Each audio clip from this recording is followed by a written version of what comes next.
Good morning, this is KELOLAND on the go with all you need to know in weather as you start your day. The Clark County Sheriff's Office is asking for your help in finding the person who shot a bull elk that was kept inside a fence in Crandall, South Dakota. Authorities say the landowner found the elk shot and left for dead inside the penned area Friday morning. Investigators believe it happened between Wednesday and Friday morning. It's the second time a bull from the herd has been shot. The landowner is offering a $1,000 reward. If you have information, call the Clark County Sheriff's Office. An old scam has resurfaced that the Somerset Police Department wants you to know about. The scam starts with a person posing as a local law enforcement officer, claiming that you have federal warrants out for your arrest. The scammer then demands payment to resolve the issue to avoid arrest. They will claim that you owe money for charges and urge you to act quickly. The scammer also might call from a legitimate phone number that could be spoofed to look like it's coming from law enforcement. Police are reminding the public that no law enforcement agency will ask for money over the phone. If you get a call like this, hang up immediately and report it to the authorities. Fun and Friends is a nonprofit in Sioux Falls with the goal of creating community for people with disabilities. Sunday afternoon, they held a Lego building event, which gave kids a chance to interact with each other in a low-pressure social situation. They're a great thing for people to do, who prefer maybe independent play, and there's not that much of a social aspect to it, so you can sit and play with your peers, but not, or next to your peers, but not necessarily with them. Lego store Bricks and Minifigs donated the Legos for the event. Now let's get a check on our weather with meteorologist Scott Muntz. Scott? Well, we're watching rain that will eventually come in from the south. A lot of this will fall across eastern and southeastern KELOLAND later this afternoon, going into this evening and tonight.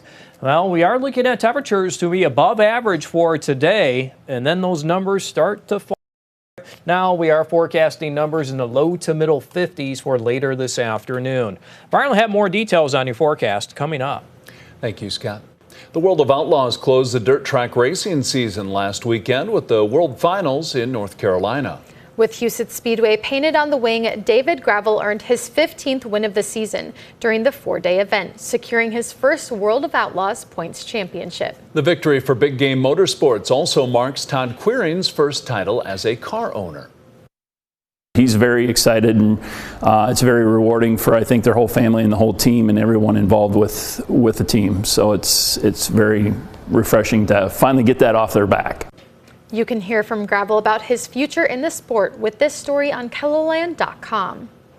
Journey of Hope, Church on the Street, and Pueblo de Dios are teaming up to spread awareness for people experiencing poverty. Saturday, they encourage them out to the East Side Lutheran Church to make clay bowls that will eventually be used at a soup supper.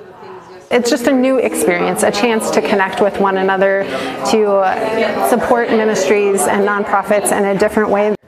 The soup supper is scheduled for February 20th from 5 to 7 p.m. at the Multicultural Center in Sioux Falls.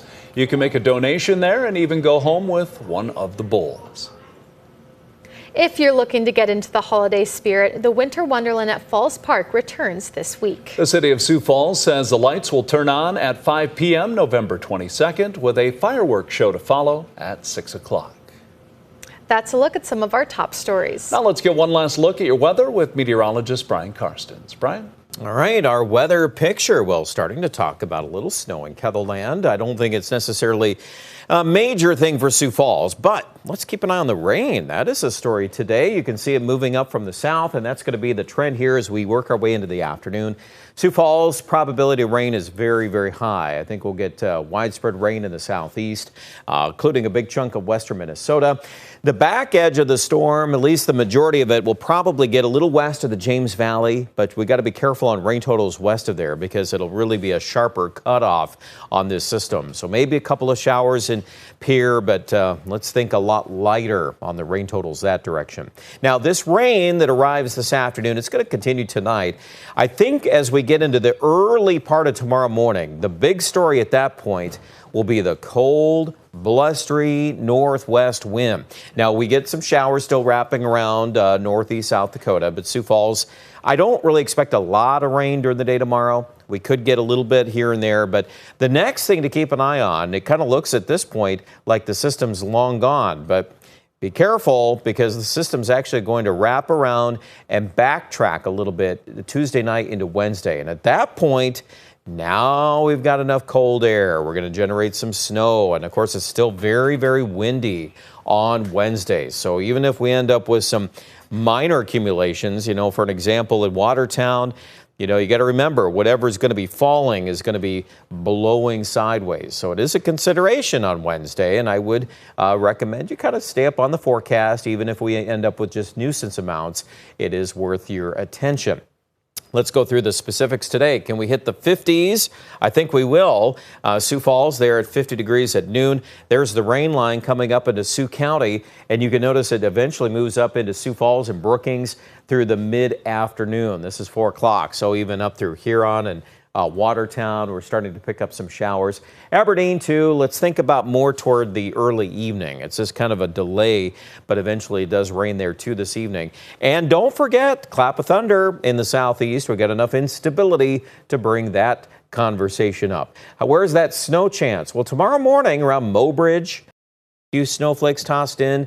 Watertown, you're sitting there in the upper 30s to near 40 much of the day part forecast. And a lot of wind to go with that. 20 to 45 will be really common tomorrow afternoon. You can see how things are progressively ramping up there as we get into Tuesday. And how about Wednesday?